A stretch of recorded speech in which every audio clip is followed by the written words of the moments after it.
ఎందు వెదకినా యేసునామమే, ఏ ఊరు వెళ్ళినా యేసుగానమే, ఎనలేని ఆనందం మన యేసుతో స్నేహం,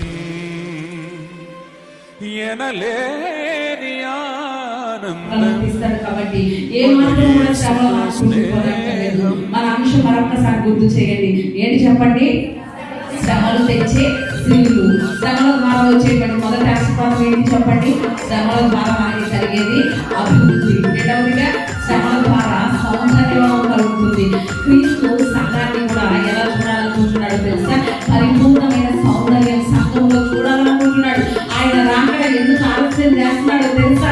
ఇంకా సంఘం ఎలా కనబడట్లేదు? క్రీస్తుకి సౌందర్యంగా కనబడట్లేదు. ఉదాహరణకి ఒక పెళ్లి కుమారుడు పెళ్లి చేసుకోవడానికి ఒక వధువు దగ్గరికి వస్తే వధువు ఎలా ఉండాలి? ఎదిగినటువంటి ప్రాయంలో అందంగా కనిపించాలి కదా.